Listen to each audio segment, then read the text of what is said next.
емес те бар, артық айтқандар да бар. Кешірім сұрасам. Қыз бала болғаннан кейін енді бетін қайтармай ер адам демей қалған дұрыс қой негізі, қыз бала болғаннан кейін артық айтпай. Сол себептен де келесі жобада бұйырса алдағы уақытта жақсы жаңалықтармен қуантатын боламыз. Келесі бағдарламада бәрін көрсетем, дәлелдейін деп жатыр, иә? Иә. Ал мен жек сөйлейін деп жатыр, иә, айта ғой. Аман айтып кетті ғой, сен далада қой бағуың керек деп. Аман, сен кімсің ол? Артық айтып кетті деп ойлаймын. Өзіңе қарағаш, бірінші өзіңнің түріңді ұстап, потом айтасың. Мен мына сөз айта кетейін, жыртық тесікке келеді деген мақалды айта кетемін осы жерде.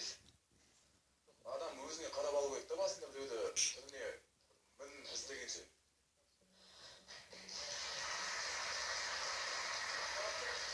Мен ойлаймын, қоршында адам. Я, Аман? Меруерт, сен кішкене, сен бәлкім қаланың баласы шығарсың.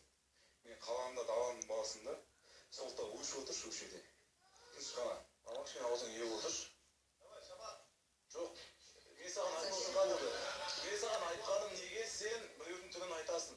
Бұл маңызды емес, қай жақтың бала, қаланың болсын, ауылдың болсын, ол маңызды. Мен ол түрін айтқан жоқпын, есіңде болсын. Не деп айттың ол? Ол қылықтары дұрыс емес, ол еркекке тән емес. Арғына, келесі жыл деп отыр да. Жоқ, шешім қабылдамай не келеді онда? Айтасың, қой бағу керек па? Мәди? Аман, сен ана әңгімең шынымен де артық кетіп отыр, Аман. Сен қоя сал осы жерден, жүре ма? Сен өзіңше айтатын нәрседе. Кім боларым? Былайда, келесі жолы біз сенен жақсы бір нелер күтеміз. Енді бұл жерде, былай қарап тұрсам, Жанелдің де бір кішкене асығып жасаған, сен де асығып жасаған әрекеттерінен осындай туындап отқан сияқты. Өйткені, 2-ақ күн болып, екеуің жұп бола салдыңдар да, мен соны өзімде түсінбей қалдым, қалай былай деп.